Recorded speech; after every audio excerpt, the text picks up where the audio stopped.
ఎట్లున్నారు? అందరూ బాధలున్నారు. నేను కంపల్సరీ వస్తా, మీ బాధను తీరుస్తా అని ఈ సవినయంగా చెప్తున్నాను.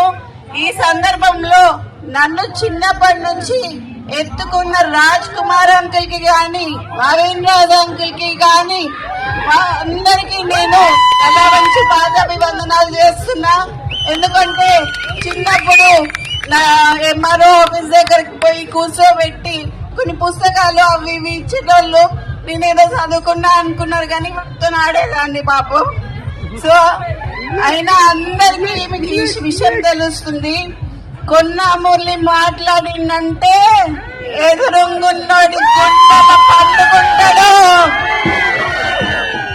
ఆల్రెడీ 3-4 గుండెల వండుకొని అయింది. మళ్ళీ ఈసారి కూడా ఇప్పటి నుంచి కొమ్మల జాతర సాక్షిగా పండుకుంటాడు ప్రతి ఒక్కడు. అర్థమైంది కదా? కొన్నాళ్ళంటే